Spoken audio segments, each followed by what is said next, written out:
Understanding the role of a free press and its importance, because I've lived what can happen when you don't have it, really put it in my veins. And so I want to help keep journalism alive and thriving. On this week's episode, we welcome David Skok, founder, CEO, and editor-in-chief of The Logic. David has been a leading figure in the media industry for over 2 decades, navigating through the massive shifts in traditional media and embracing the rise of digital journalism. In today's episode, we dive into David's career from his early days in media and his time shaping the digital strategy at the Boston Globe to eventually founding The Logic, a publication that's been pivotal in providing deep and analytical coverage of Canada's innovation economy. We talk about his experiences studying under and working with the author of The Innovator's Dilemma, Clayton Christensen, and how Clay's theory of disruptive innovation inspired David to launch his own media company. We'll also get into the challenges of starting a digital news publication in Canada, along with the idea behind the Logic Summit, an event David and his team host every year. Plus, we'll explore the role of legislation like Bill C-18, the rise of generative AI, and what these changes mean for the future of journalism and tech in Canada.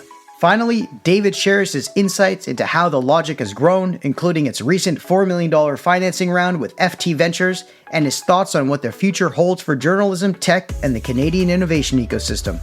But before we jump into this week's interview, we welcome back to the tank John Ruffolo to discuss the news and stories making headlines in the tech and venture capital ecosystem.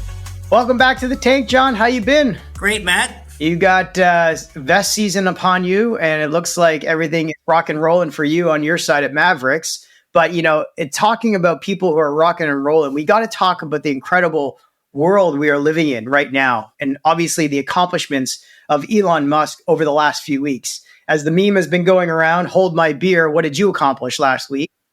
This guy knocks it out of the park between Optimus, the humanoid robots making cocktails and taking selfies, to the launch of the robotaxi, and of course the SpaceX Starship boosters being captured by the Mechazilla launch towers. I mean, did you watch all of this happening in the last week?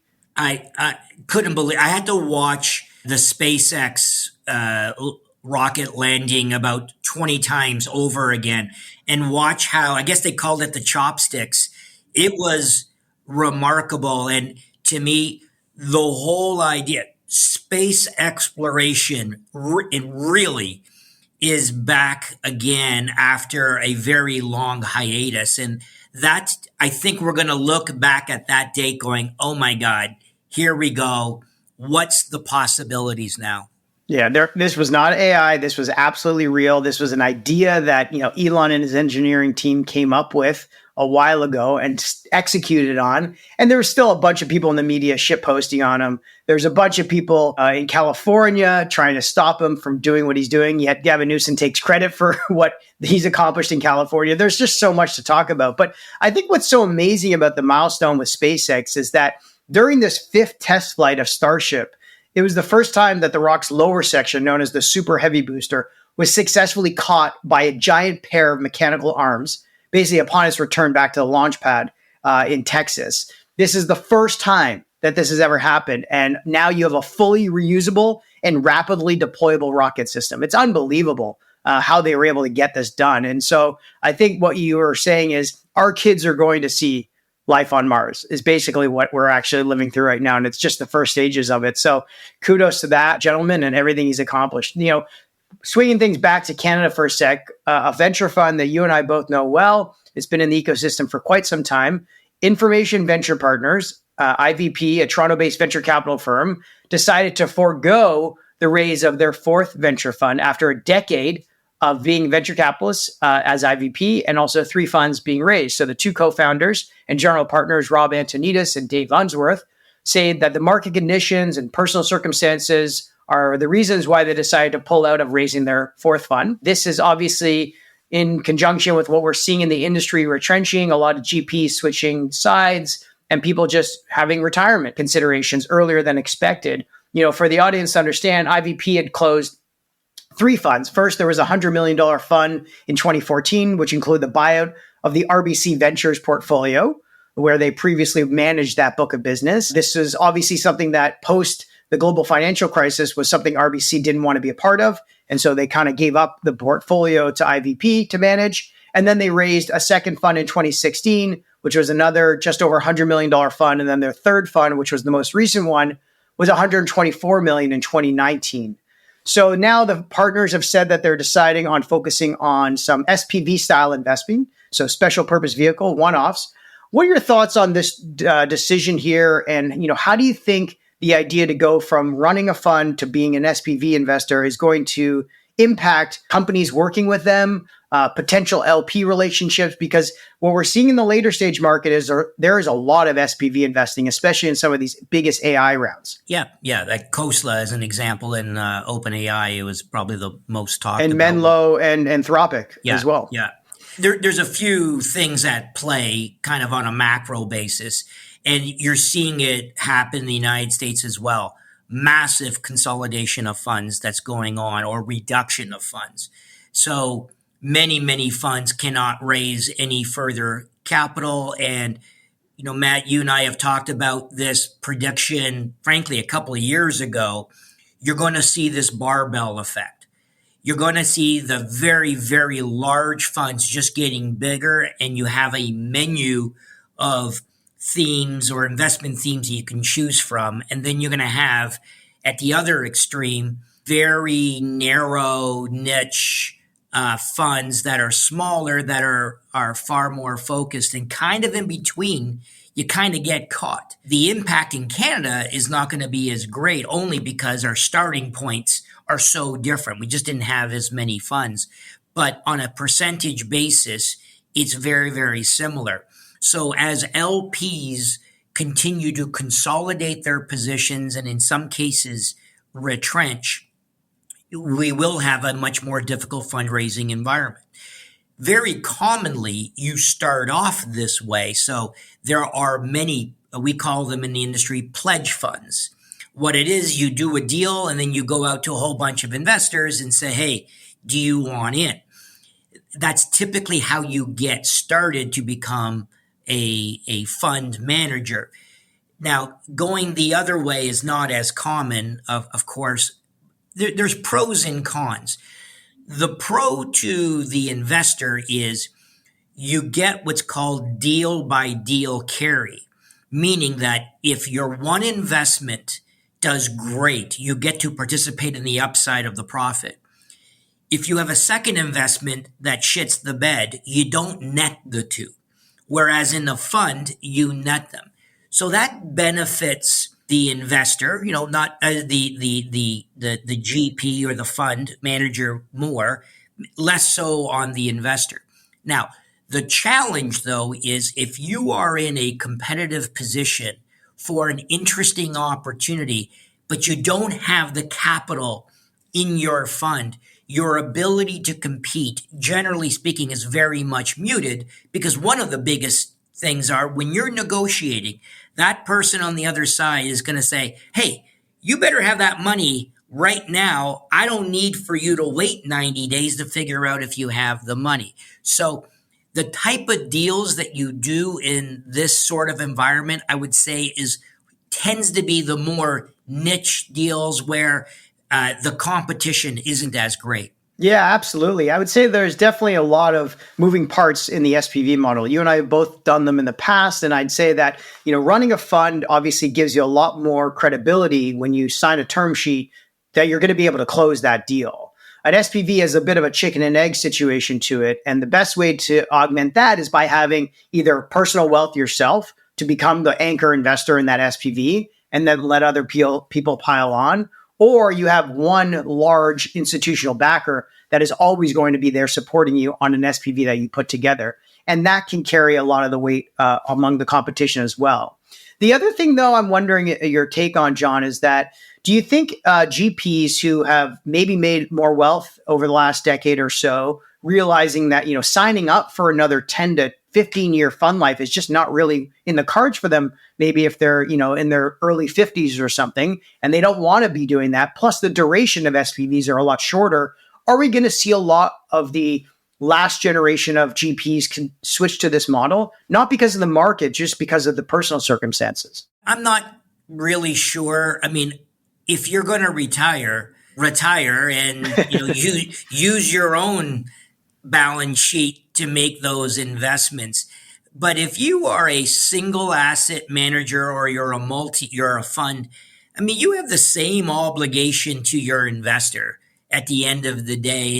And if you want to slow down as an investor, I'll be honest with you, is that if somebody told me, hey, I'm doing an SPV, but I'm slowing down, my reaction is, no thanks. I want you to hit that one out of the ballpark. I don't want you slowing down. Yeah, I'm not sure that's an advantage. I think it's perhaps more of a reflection of where we are in the funding of the market stage. By the way, where this does make more sense if you have a $500 million fund and you want to, and there's an incredible opportunity that you have access to, but it breaches your concentration of the fund, and you have a sidecar SPV. Absolutely cool. That's very common. That's what these folks in the US are doing. The big funds, that is just basically saying, I got such an incredible deal, but I got to manage my fund properly. And I think that's okay to do. Yeah, I mean, we saw Charles River Ventures, CRV, return part of their capital pool that they had commitments on but not called on. And I think that is kind of playing into what we're seeing here is that investors want shorter timelines. They want a little bit more developed business models. And because there's a huge gap in the growth stage market, which is where Information Ventures is saying they're going to move up market to from the Series A rounds they typically invested in, seed Series A, there is a huge gap of investors looking to do those deals. So maybe SPVs, along with this situation of not having a lot of capital to invest in those rounds, is going to create more opportunities for LPs and GPs alike to find deals to work on. So we'll wait and see how this plays out. Switching gears here, Geoffrey Hinton co-wins the 2024 Nobel Prize in Physics, known as the AI Godfather in physics. Geoffrey obviously gave a lot of hat tips to the people that he's worked with. He praised a lot of the acknowledgements around his Canadian AI research community, along with Yoshua Bengio, David Remelhart, and his students, obviously. But he did take a little bit of a knock to Sam Altman and saying how he was particularly proud of the fact that one of his students had fired Sam Altman back in the day. So very interesting. Kudos to Geoffrey Hinton. Any thoughts on this? First of all, Geoffrey Hinton, the guy is a legend. But you know what, dude? When you get something like that, just chill, man. Enjoy it. It's. You don't need to just take a final poke at someone else. I thought that was uncalled for, frankly. Irrespective of what his view was for Altman, I just didn't think that was the right opportunity to do so. The other thing that it was funny, man, I think what Jeff's done has been unbelievable. But my really tech physics friends all had the same reaction. It was physics? Like, what is AI now a physics problem? I know. Well, I think it's the fact that AI and the physical world are now intersecting with each other. Maybe is what they're looking at it, but computers are physical things, right? So who knows? But anyways, speaking of taking some spicy takes on the market and on the industry, the Elevate conference happened the other week, and I was there interviewing Dax da Silva, which was awesome. But there was also one particularly spicy take that struck a chord with founders and VCs. Shopify President Harley Finkelstein addressed what he termed, quote, the 600-pound beaver in the room, which was a pervasive lack of ambition in the Canadian tech sector. He argued that basically the mindset limits the growth of successes in Canada, and our Canadian companies are leading them to be acquired by larger U.S. firms instead of thriving independently, which we obviously see in the acquisitions being, 1/6 the size of VC-backed companies in Canada versus the ones that are VC-backed in the U.S. Finkelstein argued that the cultural shift towards greater ambition needs to happen, calling on the government to engage with industry leaders to identify supporting policies, and basically emphasizing that sometimes the best action might be to just get out of the way. Jordan Jacobs also, jumped in on the bandwagon here and said that Canada needs to take on more risk, especially in fields of artificial intelligence, where being a second mover can be a significant disadvantage. So what are your thoughts here? This is something we obviously have talked about. I want to get your thoughts on the people pushing back on this, though, in the VC and tech world in Canada. There is truth to some of that argument, but I don't buy the whole thing. And again, it's always tough to discuss it in sound bites.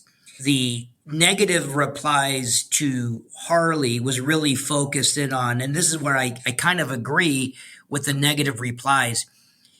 You're kind of blaming it on the entrepreneur's lack of ambition. I fundamentally disagree. Does it unambitious people that are entrepreneurs? Of course there are. There's same unambitious entrepreneurs in the United States. But to suggest it's because of their lack of ambition, I believe it takes a village to create great companies. You need access to capital, access to talent, access to customers and markets. And just as what you had mentioned, is there lack of ambition, from a government perspective, from an academic perspective? Let's have those arguments because, you and I have talked about there's lots of issues. But, I always point out this. Why is it that and I can list a number of cases, we've had Canadian-born and educated founders who decide to leave Canada and they join, typically a startup or a large company in the United States, and then build an incredibly ambitious company in the United States. Did something happen to their genes when they went into U.S. airspace? Did that all change all of a sudden? And now they're ambitious? Or is the conditions around you and the environment such that, again, use the analogy of the farmer's field. There's nothing wrong with our farmers. There might be something wrong with the land, the irrigation systems, the weather, blah, blah, blah. And we need to act together as a Team Canada to help this. It doesn't mean that the entrepreneurs are the focal point and they are at the center. But what you just said is what drives me insane is we do things in Canada to get in the way of their success. And we can go on and on about countless examples. If Canada only stopped getting in the way as a starter, that would move the needle, and then focus in on the things that we could do to actually help them have a fighting chance. And what's interesting is if you go around the world, right now today, the U.S. is kicking everybody's ass, including China. But everybody is complaining this. And then when we compare ourselves, not that the comparison is really a valid way to do this, the other countries, particularly in Europe, are complaining about the exact same thing. And again, I would focus in on the ambitious environment in Canada needs definite improvement, but I will place the bet on our Canadian founders. And by the way, hopefully in a few months, I'm going to announce a couple of very, very ambitious founders and putting massive capital behind them because I truly believe in their capabilities. Yeah, absolutely. I mean, we had this conversation about the universities and the graduates there who became entrepreneurs and raised, tons of money, became unicorn companies, often funded by US backers. And I just question, it's a product of the environment, right? If you are being told, don't spend too much or don't go so big, walk, crawl, run kind of mentality, you eventually believe it and start to absorb that as sort of the way it's supposed to be done. Then when you have someone who goes to the US and it's like, wait, you only want to raise $2.5 million? Why don't you just raise 25 million and take the whole market? It's a product of the environment they're around. And I agree with you. Switching on to something that is an example of this is what we're seeing in the data center space in the US market right now. The amount of billions of dollars that are being backed in startups and frontier builders is insane. So two things here. So OpenAI, there was an article in The Information about how OpenAI is partnering with Crusoe for a massive AI data center build out in Texas. $3.4 billion loan is being taken out by Crusoe to develop the facility, which could become one of the largest in the world. I saw mock-up pictures of it. It's insane. Oracle will lease the site and provide servers equipped for NVIDIA GB200 chips to OpenAI, and the project aims to have around 50,000 GB200 chips operational by early 2025 and scale up to 100,000 by the fall of 2025. So this is crazy because this company, Crusoe, was only founded in 2018. Okay, Founders Fund is leading a new investment in the round, previously valued at $1.4 billion in April of 22, and they're expected to surpass over $2 billion in valuation on this round. But it's underscoring the importance of, one, the data center development and build out of infrastructure, and two, the capital people are willing to put up today, which may not actually pay back for several years from now, but how the larger players and the startups are working so well together. Like, we have nothing like this in Canada. Does this remind you of the mid to late 1990s? What did we do? All we were doing was building the infrastructure, the fiber. If for the old guys and ladies out in the room listening, do you remember the word CLEC and all those sorts of things? It was crazy, right? We're just back in there. And what's interesting about this is, and by the way, Sequoia had a really good paper on this. Remember the 3 phases of the development of AI: infrastructure, operating system, and application layer. On the infrastructure layer, let's just argue for the moment that the LLM game is over, which is what Sequoia was arguing. They were arguing a rule of 4. We said a rule of 3, whatever. This way, you don't have to pick the applications, because that's going to be a crazy wide open battle. So what a lot of investors are realizing is, I'm better off investing in the picks and the shovels and allow the applications to duke it out. So what does this mean? We're hearing power investments, small modular nuclear powering a lot of these data centers. We're getting incredible data center technology, cooling technologies that I haven't ever seen before. Data Denver network, say in Calgary, on their liquid cooling. We're getting the new chipsets, all the connectors. You just saw, what's it called? Not Lighthouse, but there's a $400 million. They're the connector, the optical connector in chipsets. We have Renovis here in Canada. They're betting all and laying the groundwork on this infrastructure, and are betting really that once we get past the training, we're in the inference stage, and you're going to need these data centers, et cetera, all over the place. So it feels like a new industrial revolution, to be honest. I mean, when you see Amazon announcing that it signed 3 deals for the development of nuclear power reactors, including a $500 million funding round for a reactor developer called X Energy, not related to Elon Musk, happening. Then you've got Google signing a power purchase agreement with California's nuclear energy startup, Kairos Power. And then last month, Microsoft agreed to a similar purchase agreement with an energy firm, Constellation, now spinning up new, older 3 Mile Island again. So you've got like a whole reemergence and restarting of this nuclear power build out happening underway in only a year or two. Yeah, and this doesn't include the massive solar that's coming on stream. And the solar's coming on stream in its massive quantities. And once we get the storage at utility scale working appropriately, my God, you're right. It's this kind of retooling. I mean, solar and nuclear are not really comparable in terms of how much they can really get out of it. I saw an article that Nevada spent like a couple $1 billion on a solar field out there, and it's only generating like 30 million or so in revenue for them. So there's probably some disconnect between what they can do between the two. But yes, it is quite interesting. Last thing I want to talk about here, John, is we talked about this a while ago, but you remember how the .ai domain name benefits that were being driven to the tiny Caribbean island of Anguilla?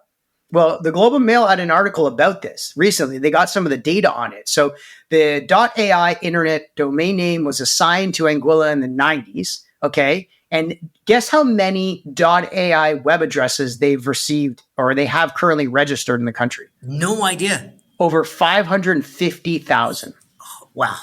Anguilla is beautiful. I've been there once, but my God, there is no infrastructure there. But that's the great news here. So the demand has quadrupled the island's earnings from domain registration fees to 32 million last year alone. Wow. Okay. That's now accounting for 20% of its government revenue, up from 5% before the AI surge. So it's amazing. But what they're doing now is they're actually using the funds to be delivered on key projects like airport expansion, free medical care for seniors, and a bunch of educational initiatives. So we're actually seeing this happening, and it's really cool that they collected the data on this. And Anguilla is partnering apparently with the U.S. Domain management company Identity Digital to manage all of this growth that's happening there. Wow. Great story. Yeah, really great. Straight story. All right, John, thanks for joining us in the tank. Till next time. All right. Thanks, Matt. Now let's jump into the tank for this week's interview with David Skok from The Logic. Thanks for joining us in the tank today, David. You're very welcome. Great to be here. You know, David, you've been working in the media and the publication space for over 20 years now, and you've seen so many different evolutions of the industry from your time in traditional cable news and eventually the rise of obviously digital content. But before we dig into all that juicy stuff, it would be great if you can give our audience a brief background on how you get started in the space and some of your early career highlights.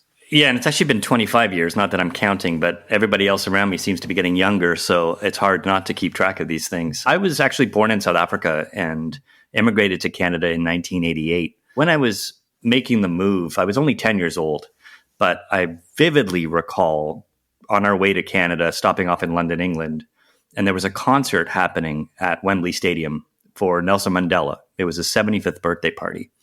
And that was the first time I'd ever heard the name Nelson Mandela. I then came to Canada and was struck at that time where there was a lot going on in the world. Tiananmen Square, fall of the Berlin Wall, Meech Lake here in Canada. And I was absolutely hooked. And understanding the role of a free press and its importance, because I've lived what can happen when you don't have it, really put it in my veins. And so, you know, I'm a funny entrepreneur because I'm not one that came to it from the sense of I want to build a business, but from the mission of I want to help keep journalism alive and thriving in our society. What Tom McCullough from Northwood said on our podcast earlier was that entrepreneurs are frustrated consumers. I don't know if you were a frustrated consumer at 10 years old of the free press, but how did you not know who Nelson Mandela was growing up in South Africa? There was no free press. It was a censored press. You had the South African Broadcasting Corporation, which was the largest broadcaster, and it controlled everything. My dad went to Canada for a scouting trip and brought back a book whose name I can't actually say on your podcast.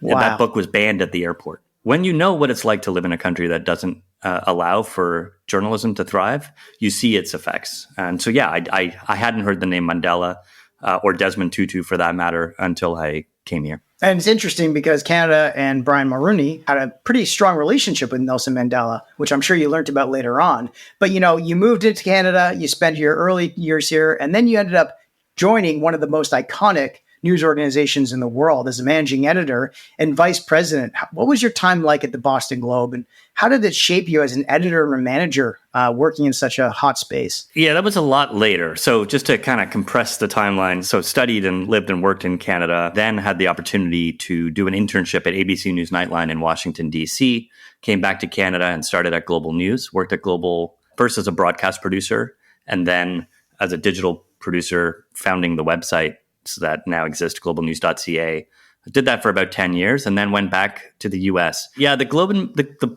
Boston Globe job was an interesting one because it came out of just doing a fellowship at Harvard.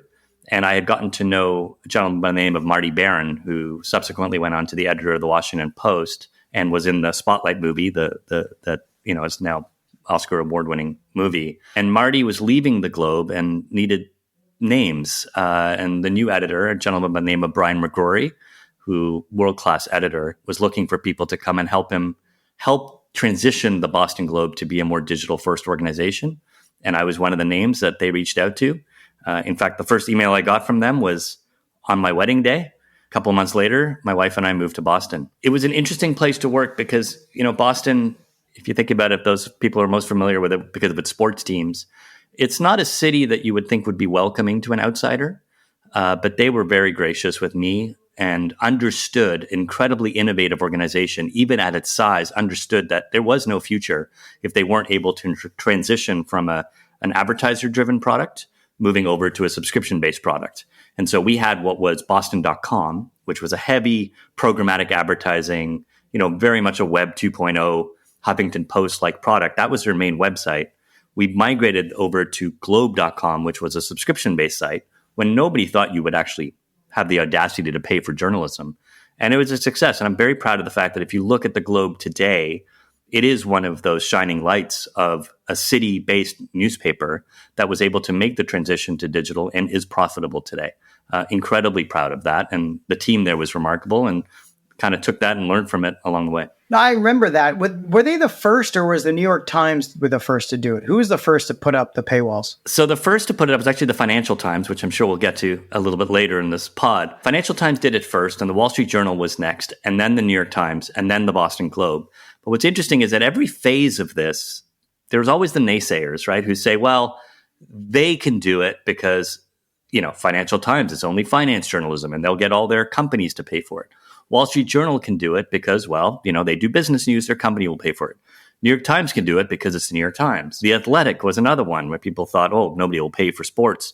Then all of a sudden people will pay for sports. And so the Globe was maybe the first, other than the Minneapolis Star Tribune, which was the other one, that were able to make that transition to being a paid product first and have higher digital circulation and revenues than print revenues, which was, the period we're talking about from 0809 to about 2020.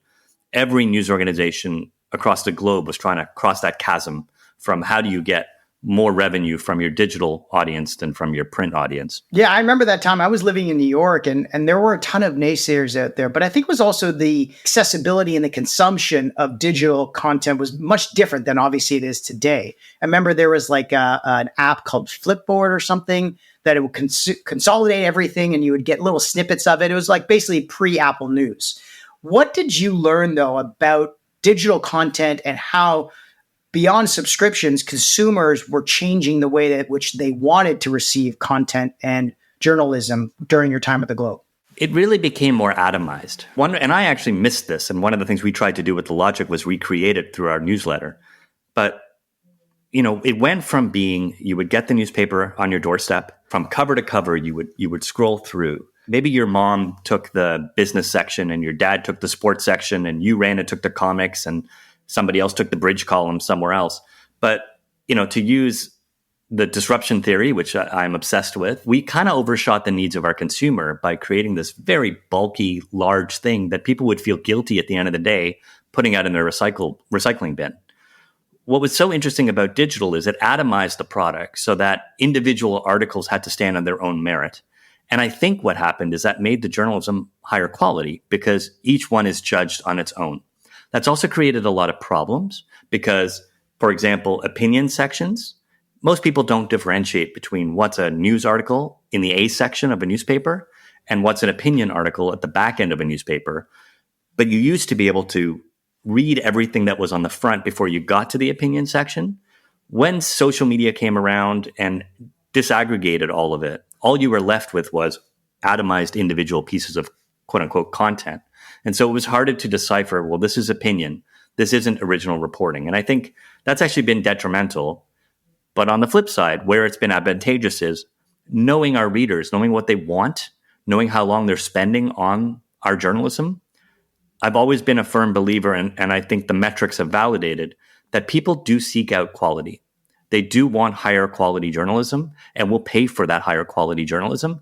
And this is borne out. Always the pieces that are the most engaging, that people talk about the most, whether they talk about it publicly or in their private channels because they don't want to be seen talking about it. It's usually the stuff that takes the most amount of investment in time and quality. Yeah, absolutely. I mean, the music industry went through a similar stage where they had to basically be forced to chop up albums where people had to spend $20, $25 on a full album, even if they wanted only one song, to eventually the 99-cent model. But, you mentioned the disruptive innovation theory by Clayton Christensen, which you're a strong believer in. How did that help you and influence you in launching your own news media company, The Logic? So I had the great privilege of studying under Clay and actually writing a publication with him. I think it's actually over my shoulder there. You can see. Sorry for those of you only listening on audio. I have a photo of the paper that I wrote with Clay in my office here. When I first went into Clay's class, I was scared. Well, for many reasons, obviously the caliber of the class and who was teaching it, but also journalism was going through a really hard time. It was in 2011 and we had just gone through mass layoffs and I didn't know where the industry was going. And like many journalists, you can get sucked into the vortex of depressing headlines about the end of journalism.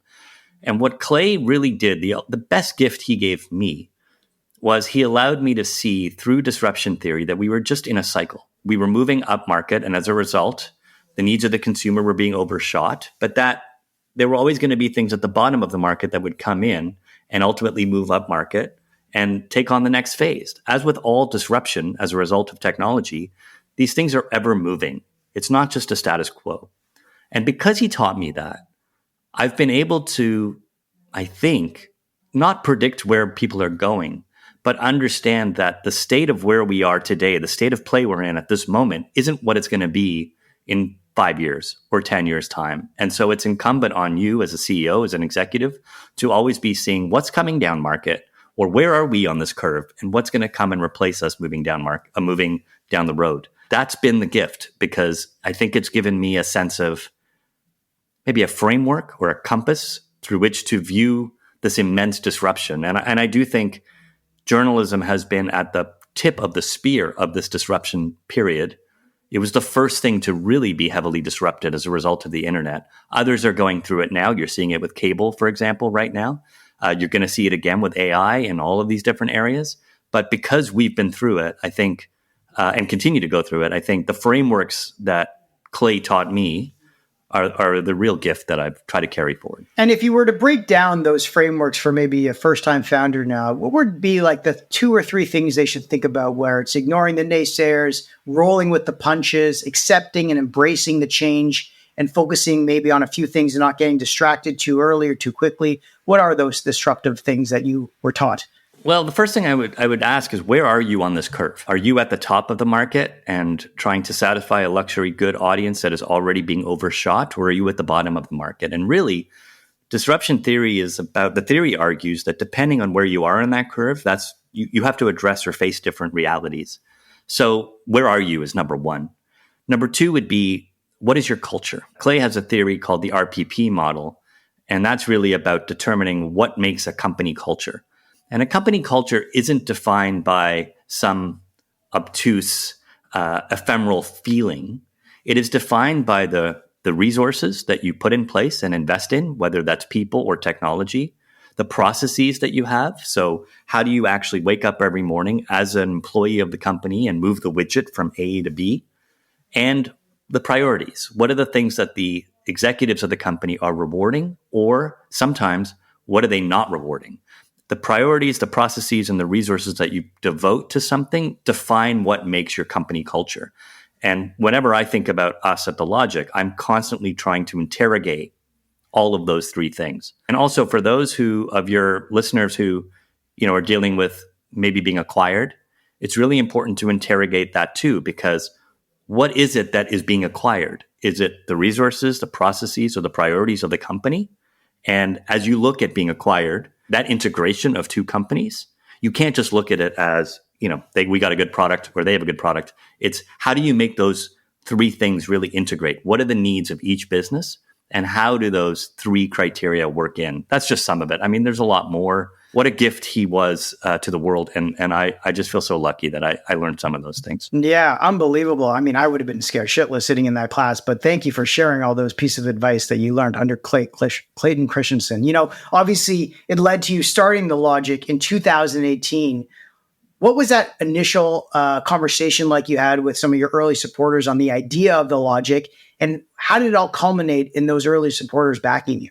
So I'm going to try to diffuse a little bit of the founder myth with you here and say it was out of necessity. I had just left a job. I came back to Canada to work at the Toronto Star. And for various reasons, it didn't go well for either party. And I sat on my couch and really wasn't happy for a bunch of months trying to figure out what I was going to do next.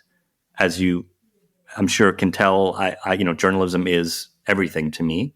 And I was at a point where I was tired of working for other people, trying to get them to change, and really felt like I had 2 paths. One was get out of the industry entirely, or start a business doing it the way that I thought was the right way.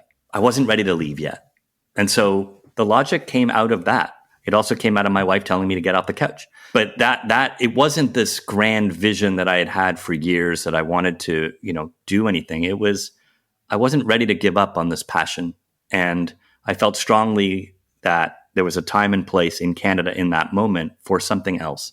And, on the strategy piece, there were a lot of studies at that time that showed that Canadians were under-indexing on their willingness to pay for journalism. So if you look, there's a study every year that comes out from the Reuters Institute at Oxford University that shows who has a propensity to pay. The Nordic countries are consistently the highest. They're in the 20s. So 20% of people in the Nordic countries will subscribe to a journalism outlet. The US at that time was indexing at about 13, 14%, and Canada was indexing at about 6 or 7%. I felt like there was a delta there. that we could capitalize on as Canadians. We tend to be a few years behind the US in what we're doing and thinking about, that we could ride that wave with the logic. In terms of the substance or the journalism that we did, we felt like tech at that point was not covered critically. It was covered as press release journalism in a lot of ways. And obviously, things were starting to change in terms of people's perception of the industry. And so there was an opportunity for us to do capital J journalism on the future of technology, not necessarily as a business vertical siloed beat, but as a way to look at the world. Everything is impacted by technology. And so how do you start to look at things through that lens and report through that lens? Tech was great. It was a great way for us to get into the market. Over time, we have certainly broadened to become a larger business and technology publication. But the initial focus was tech for that reason, that there was an opportunity to cover it in a way that it just hadn't been covered. And so you had some initial backers that helped you get off the ground because you obviously needed some working capital, I believe. Yeah, very, very few friends. Look, hey, first person to put up my hand and say, very fortunate. I had friends and family who believed in what we were building and believed in me at that time. We were a small team of 4 people, actually. I incorporated the business around this time in 2017, so 7 years ago. And we published our first articles in June of 2018. That little bit of capital that we raised, at the beginning, it was $300,000. We made stretch that out until late 2019. So we made it work for about 18 months. And then we had more serious capital come on board. And I remember you getting started. We started Ripple in the same time, September 2018, roughly. So it was around the same time. You must have had to overcome some pretty significant challenges just getting people to even log in, not subscribe, but just, initially pay attention.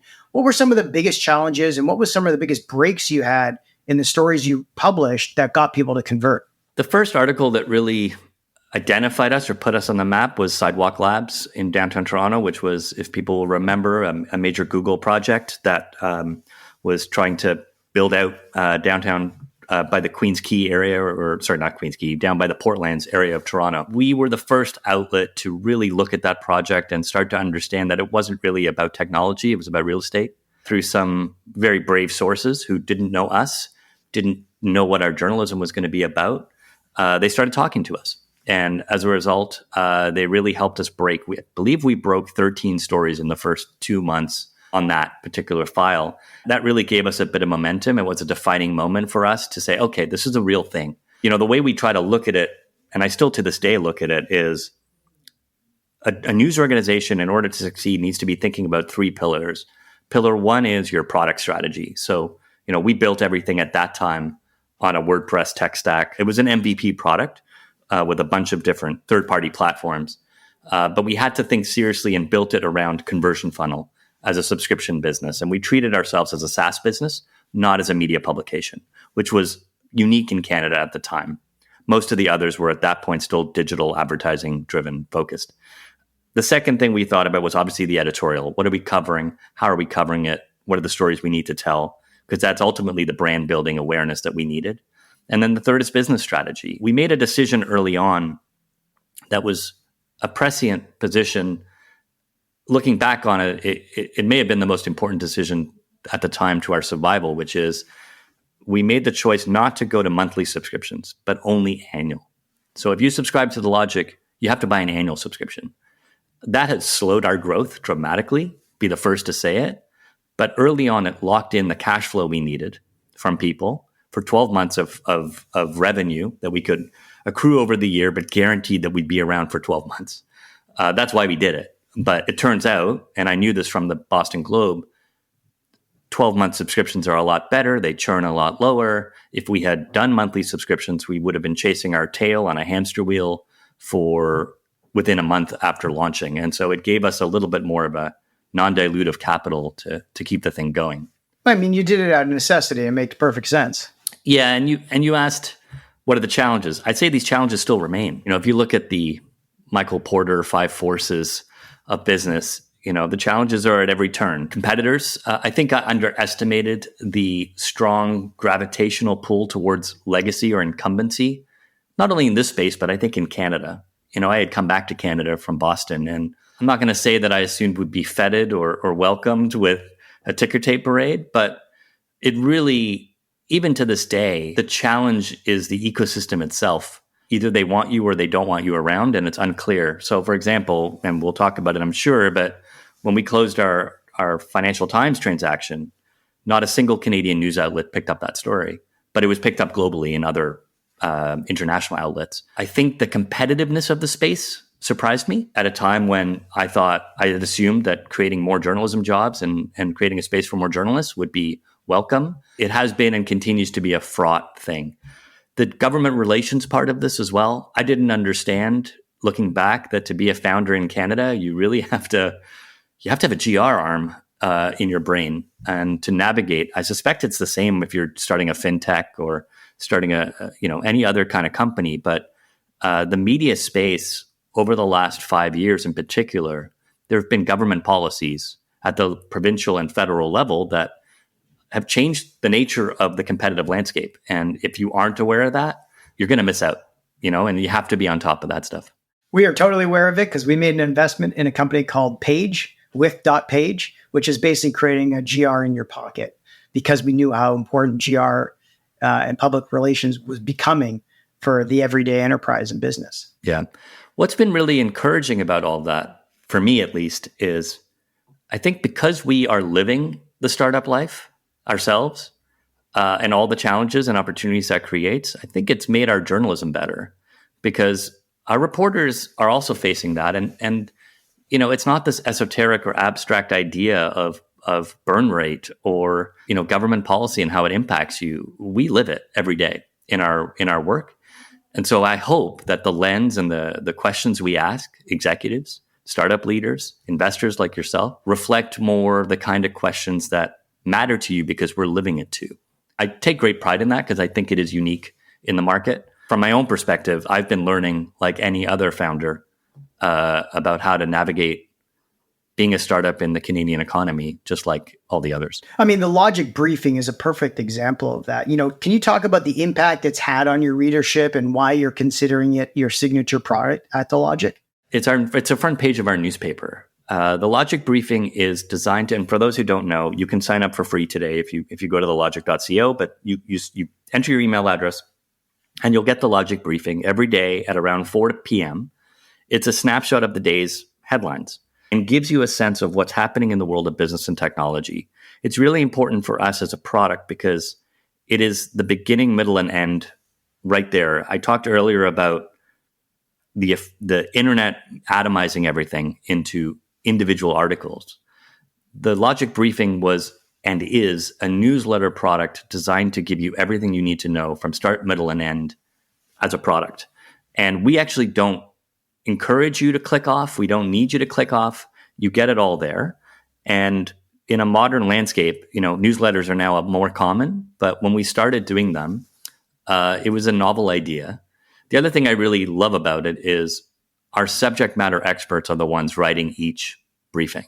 So we have beat reporters, which in this climate is a wonderful privilege. Our crypto reporter, for example, will write a story in the briefing about crypto and then give you her assessment or analysis of what it means. I trust that our beat reporters are experts in their field and they can provide a very unique analysis of what's happening in the world, which is part of the value I think the Logic brings. Right. I mean, I think it's a fantastic idea. And yes, having beat reporters out there makes your content that much better. And obviously daily, is hard to keep up with unless you have those people.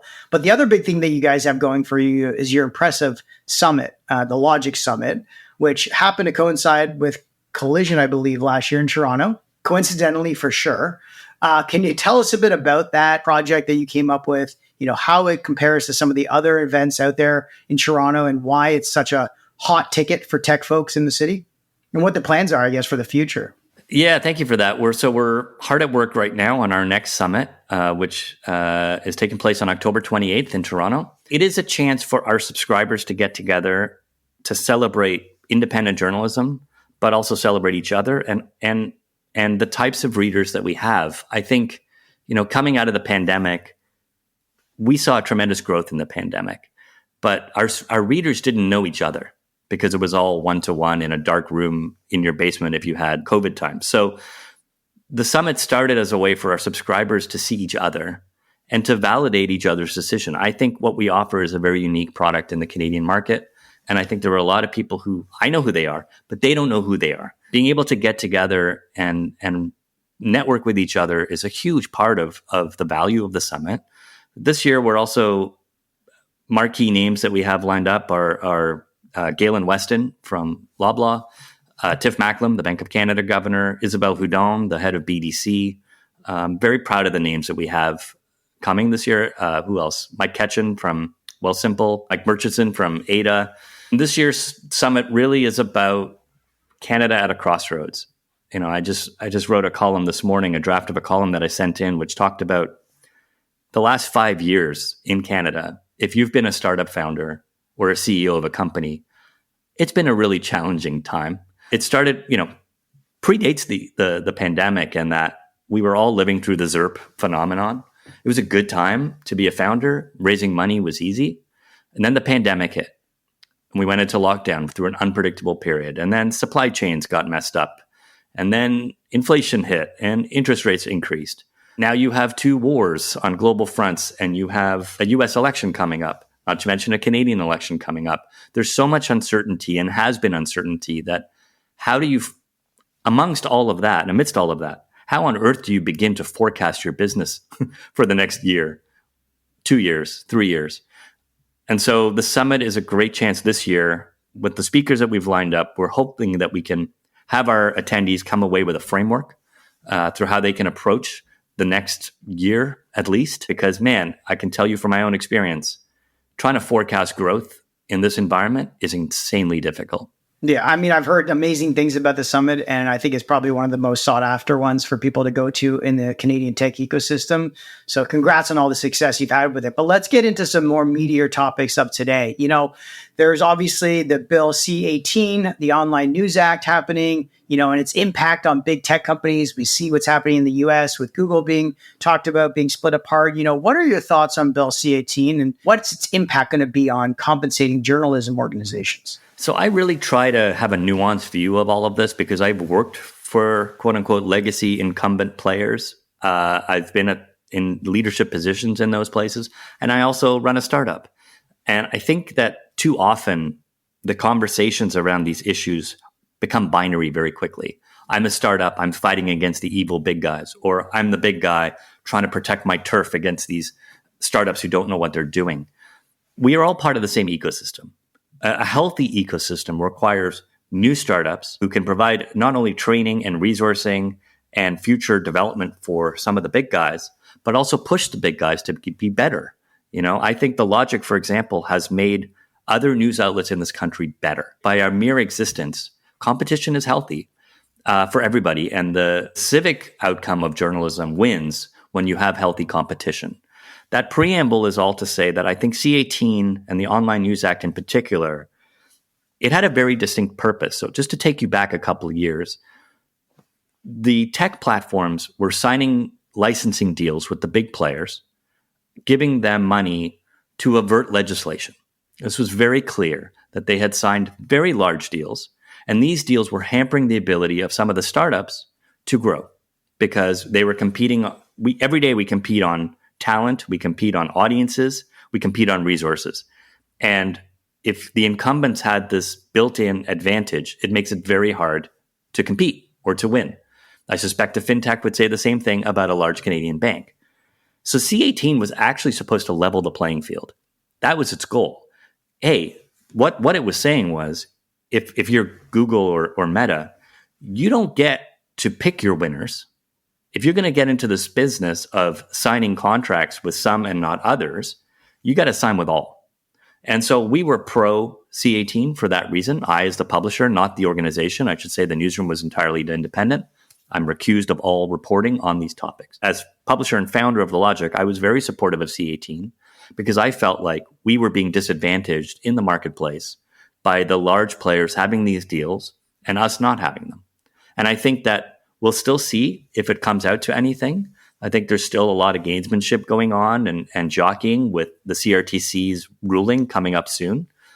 But overall, for me, if the goal of the legislation was to do no harm and to level the playing field, that was a worthy goal worth pursuing. You're in favor, though, of legislation shaping sort of the relationships between publishers and tech platforms. I'm in favor of anything that attempts to level the playing field in a marketplace among legacy versus startups. Do you think legislation around breaking Google up is really going to level the playing field, or they're just going to have three massive companies that can do it all independently? That's a competition bureau question. I think that's a different talk. My lane is very specific to media, right? So our reporters will cover that issue, and I encourage you to read it. I don't have an opinion on the size of Google. That's a competition question for others to decide. In terms of media, which is where I have an expertise, I understand there is this pushback after Meta pulled out and people arguing, well, see, government messed up because Meta is out now and we lost.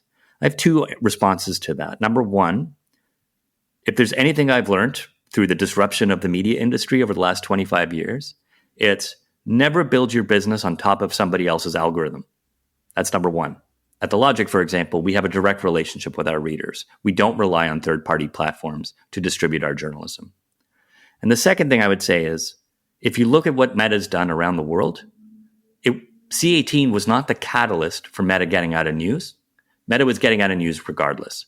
That was a decision that they made, and it's never coming back. You know, the argument that the legislation itself created the problems is a convenient one that ignores some hard facts about what it takes to create a business. Nah, fair enough. I agree. I think that makes perfect sense. I think people are trying to look at Meta as a scapegoat to blame it on, but they're probably pulling out either way. You know, I want to talk about another meaty topic, which is obviously the emergence of Gen AI, particularly ChatGPT, and how it's sort of influencing news and information being delivered online.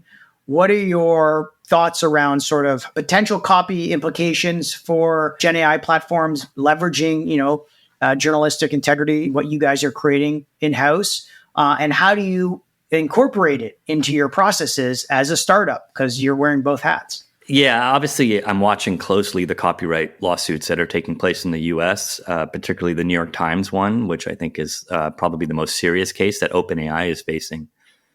I'm of two minds of this. The first is I'm very thankful that the work we do is, I'd say, 98% original journalism. In other words, at the end of the day, these platforms are going to need to harvest our work if they want to be accurate, factual LLMs. And so that, I think, gives us a competitive advantage in that no LLM can do what we do. They can curate, they can summarize other people's work, but given where we are in the food chain of original source material that is breaking stories that you cannot get anywhere else, which is our mandate, I think at the end of the day, these platforms are going to have to talk to us and are going to have to figure out a way to work with us, because if they don't, at some point, their work will be out of date. So I feel very good about where the logic is.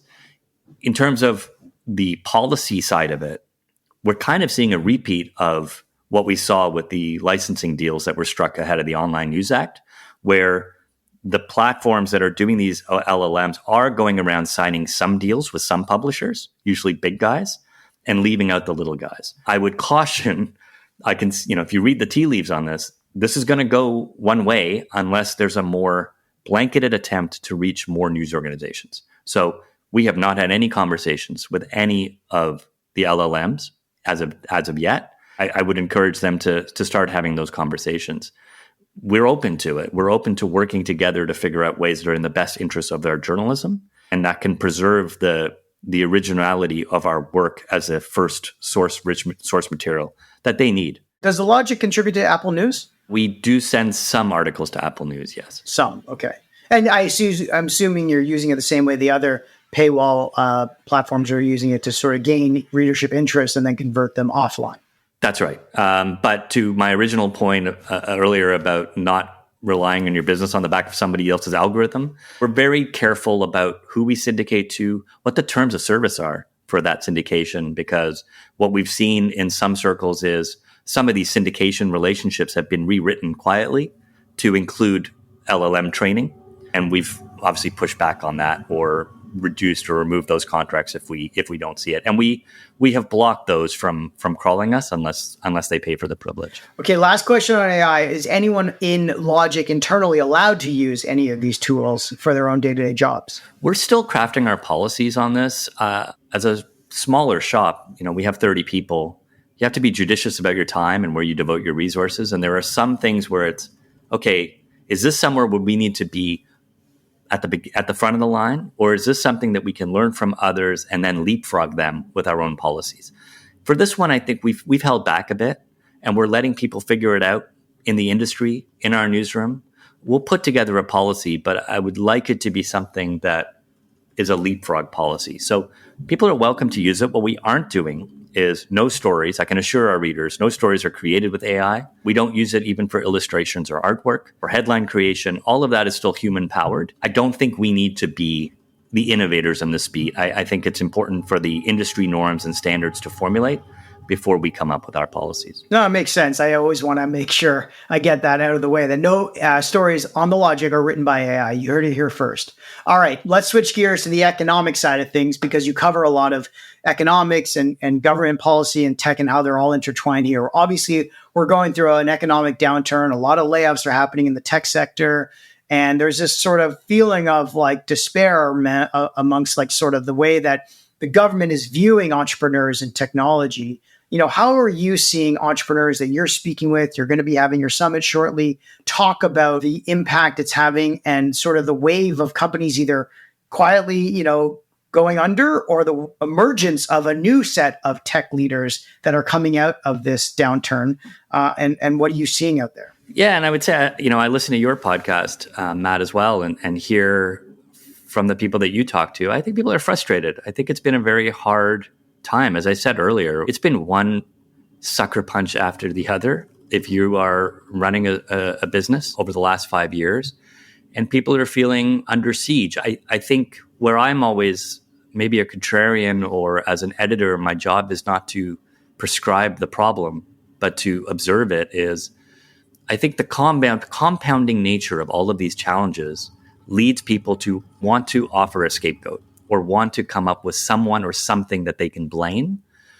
And I think what you're seeing in some of the stories that have risen to the fore over the summer and the last few months, I think there is an effort to blame or an attempt to blame one party or another party for what's happened. And I don't think anybody is to blame for this. I think it is a sequencing of events and the challenges that we've all been facing together that, you see it in people's willingness to pay for things. Yes, productivity is down, but the economic situation actually is looking better and better by the day. And yet I'm not particularly seeing or hearing of a sentiment of encouragement or optimism that the vibe is feeling any better. And so when will those two things dovetail together? I honestly, I don't know. But I think what we're also seeing is just the reality of 5 years of really hard times, and being a founder in this moment when it's hard to get capital, when it's hard to get customers, when it's hard to compete against larger incumbents that have bigger balance sheets. I think it's hard. I think we need to have that conversation and recognize that for any founder, if you've made it through this period, congratulations. Now, when will we be out of this period is the next question. And I'm optimistic that, when I think about the logic, which is my frame of reference, we've been able to withstand all of these forces over the last 5 years. When we come out of this period, I am so bullish on what we can achieve as a company. And so I would say to any founder, any company of our size or a little bit larger, do what you can to withstand this period. And if you can get to the other side, I think you'll be a stronger company for it. And as you'll be battle-tested CEOs and executive teams, and you'll have customers who leaned on you when it mattered the most, and they won't go away. And that's something I'm particularly proud of, is that, people turn to us when it mattered the most.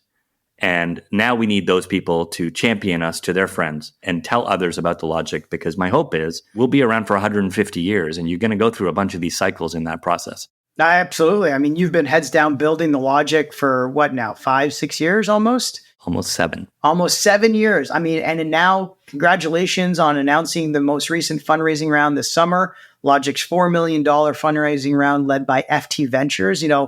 That was FT's, I believe, first venture investment from their corporate arm of the Financial Times. Tell us how that came to be, what this means for the Logic's future, and how is it going to impact your building of the Canadian media landscape. Yeah, it's a really exciting time for us. And again, just talking about the challenges of this fundraising environment, to have the FT believe in us in this moment was a huge endorsement for the work that we're doing, the integrity of the work that we're doing, but also the market opportunity that we all see together in Canada. The money is being spent on building out our team. We're definitely in one of those steps where an organization goes from building the foundations to going to the next phase and trying to scale. So we're hiring more journalists. We're hiring more people on the revenue team to get our product out there. If you're an advertiser interested in advertising in the Logic, please call me.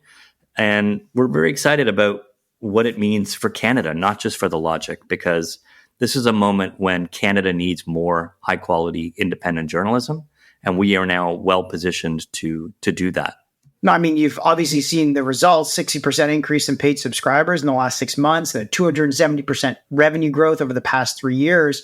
What do you think all this success has, contributed from, given we went through the pandemic, you came out of it obviously stronger, now you've got more capital. Where do you plan to continue building on this momentum exactly? I think one of the key differentiators of the Logic is that we are rigorous in how we report. Every story that we write, people may not realize it goes through a rigorous fact-checking process, a rigorous editing process. And so when you see the final copy of our work, it is as high quality as any journalism can be. I believe that our beginning, middle, and end as an organization rests with people trusting us as a high-quality source of information. And so we're going to continue to do that. We're expanding into different beats. We just announced an expansion into more of a corporate Canada Bay Street lens. We're also beefing up our AI reporting. We've dedicated a reporter to be a full-time AI reporter, continuing to build on what we've already built to give our readers more reason to keep coming back to us and to stay with us. That's our goal. And as you said, we've essentially doubled our audience over the last 12 months. We want to keep doubling it. And the best way for us to do that is our journalism. Consistently, readers tell us that, they tell their friends about us. And honestly, that's the best kind of grassroots marketing you can get. So if you're out there and you enjoy reading the Logic, please tell your friends. No, absolutely. I got to ask, David, what's the best or favorite interview you've ever done over your career? Pre-Logic, Logic currently, whatever. Bring it full circle in the conversation, Matt. It was Nelson Mandela. When I was in university at TMU, then called Ryerson, Mandela came to Canada to get an honorary degree. And for whatever reason, I was able to sit down with him at the Four Seasons in his suite and ask him a few questions. And that may have been the only one I was actually nervous for. I try not to get nervous for interviews. Are you shaking? Yeah, it was a personal one too. Wow, that's incredible. Good for you. I got to ask, is there any Canadian business leaders or icons that you also would wish you get to sit down with? I'm very excited to sit down with Galen Weston later this month. I've never met him. And obviously, Loblaw has been in the news a lot over the last year. I'm really looking forward to this conversation because I don't think he does a lot of these. And so I'll be curious to hear what he has to say. Yeah, so am I. I also got to ask you, have you ever felt jaded by the tech industry, the venture industry, or the media industry at all? How much longer do you have? Well, tell me about those times sitting on your couch before your wife told you to get off your ass that you contemplated it. I'll speak to the media industry because the tech industry we cover, and I there are some remarkable figures in the tech industry that I don't have opinions on them, and I certainly don't feel jaded by them. I find them fascinating characters. And it's fascinating to report on them and see them evolve because tech leaders, unlike a CEO of a Fortune 500 company or a company that's been around for 100 years, they don't come in fully formed. And so watching them evolve over the duration, look at Toby from Shopify. I think he's a remarkable figure just to watch how he has evolved over the last 10 years as a CEO. That's a fascinating story. So the editor in me finds that fascinating. In terms of being jaded, I think as an industry, the media industry, the journalism industry in Canada continually looks at worst case scenarios. We love to report on ourselves and we love to report on the death of the industry. Nothing bothers me more than the self-fulfilling prophecy of the death of the industry, because the more you say it, the more people will believe it. And I don't think it's an industry that's dying. I think it's an industry, like Clay taught us, is going through a transition. And there will be new players that will replace legacy players. But we are our own worst enemy in how we talk about the media industry in such defeatist terms. And man, it would be great to see more outlets tell the good news stories about things like, I don't know, to use a random example, the Financial Times deciding to invest in Canadian journalism. Right. Yeah, it is interesting. It feels like the media industry is cannibalistic. It will be the death of itself because of all the reporting they're writing on of being the death of itself. But last thing I'll ask you before we jump into our fast favorites, what are some of your personal passions in life? What keeps you excited about the future? I love surfing. I haven't gotten to do it in a long time, but that would be one. Golf is my new favorite pastime. During the pandemic, I picked up golf clubs for the first time in 30 years. Wow. I'm now addicted and hooked. And I will say, as a type A personality, I don't recommend it because you're never going to master that craft, but it is truly become an obsession. I have a 10-year-old at home, and I always try to think about what can I do to make his life better. He's obviously a passion project, along with the most important job I have in this world. So maybe that answers both. That's awesome. Well, it's better picking up golfing later in life than maybe like snow skiing or something. Less physically demanding, but maybe more mentally exhausting. My knees can't handle that. Yeah, exactly. Let's jump into our fast favorite. So first off, your favorite podcast. I don't listen to a lot of podcasts because I don't have the time. But I would say, just to be a shill here, FT has a daily briefing podcast that I enjoy every morning. It's kind of my rise up for the day to give me a sense of what's happening across the Atlantic Ocean. People consistently tell us we should do a podcast. One of the things I've learned is you got to pick your lanes. You got to be the best at what you do and don't stretch your resources. The hardest thing is saying no. We've said no up until this point because we haven't had the resources to manage it and do it properly and to do it the way we would want to do it. That's unique and can build an audience. But you never know. That's not a never. It's just, for now, not on the list. Yeah. True. Speaking like a true startup founder. Focus, focus, focus. Next is your favorite newsletter or blog? I mean, I have to say the Logic Briefing. Keep showing. It's all good. I agree. Next is your favorite tech gadget? I have a Whoop Help. Whoop. I never know. The kids say Whoop. I don't know. I say Whoop. Health tracker that tells me how much I'm sleeping or how little I'm sleeping and how much stress I have. Sometimes I don't enjoy it. My recovery scores are sometimes very low, but I enjoy that. Very low. I got 2 young kids and it's definitely very, very low sometimes. So I have to take it off for a bit just to reset myself. Next is your favorite new trend. So this is going to sound very dark, but I swear it's an optimistic one, which is I was at a conference a couple of weeks ago on kids and their awareness of online technologies and social. What's been amazing to learn, I met some of these kids. There were kids from California who have created legislation or moved lawmakers to create legislation around the responsibility that platforms have in looking after kids' interests.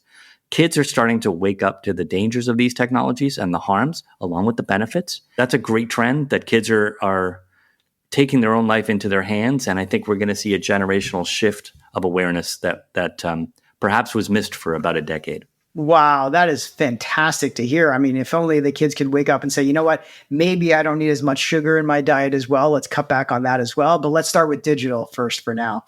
Next is your favorite book. So just sticking with the theme today, because I'm on the theme, Clay Christensen wrote a book called How Will You Measure Your Life? It was taking all the theories that we worked on together and applied them to living your life as a good person. And I highly recommend it for anybody. What's your other favorite Clay Christensen book? Well, Innovator's Dilemma, obviously, the first and best version, I think, of applying that. Did you talk to him about it, or did you ever get some insights on the thing behind it? He came from an interesting background. He was a Mormon and very high, I don't know, forgive me what it's called, but a chaplain in the Mormon church. And he took that role very seriously with the humility that he had and how he shaped he felt this immense responsibility to how he shaped other people's lives. And I think that's reflected in the work and in the not just the lectures that he gave, but in the writing he did. It was never just, here's how you can make money, right? It was, here's how you can make money and also try to be a good person. Unbelievable. I mean, that book right now couldn't be any more popular with what's going on in AI and disrupting almost every single industry we have. So incredible that you got to work and meet him and study underneath him. So Can I add another one, just so I'm not just totally predictable here? Sure. Ron Heifetz has a great book called Leadership Without Easy Answers, which is a must-read. Ron Heifetz was a professor at HBS as well. And this book is about basically the difference between authority and leadership and how you lead teams and the strategies you can use as you think about leading teams. I would recommend it for anybody who's listening, who's always thinking about improving their leadership skills. There are things that are in that book that I lean on every day. That's a great one. We haven't heard that one before, so thanks for sharing that. And last but not least, your favorite life lesson. Treat others the way you'd like to be treated. In my business, sometimes people are very upset on some of the stuff that we've reported on, and we try to be fair. Put myself in their shoes and understand it and give them every opportunity to explain themselves. We are not in the business of doing gotcha, cheap shot journalism. We are in the business of doing reporting that matters and being fair in doing it. And so I try to always put myself in the shoes of a subject or in our material and how they would take it. And that translates through the news organization. We really try to take great care when tackling complex and sometimes difficult subjects. Absolutely. It shows in your content. So appreciate you joining us in the tank today with David Skok, founder, CEO, and editor-in-chief of The Logic. Thanks for having me. Hey everyone, thanks for tuning in to another episode of Tank Talks. We hope you found today's conversation as insightful as we did. If you're enjoying the show, we've got 3 quick things to ask of you. First, hit that subscribe button on your favorite podcast platform so you never miss an episode, whether that's Apple Podcasts, Spotify, Google Podcasts, or YouTube. Next, follow us and stay up to date on upcoming episodes and behind-the-scenes content on social media with Twitter, LinkedIn, and Instagram. And lastly, share the love. If you found value in today's episode, share with a friend or colleague who'd benefit too. Your support helps us bring in more amazing guests and keeps the Tank Talks engine running. That's it for today. Until next time, keep disrupting and innovating.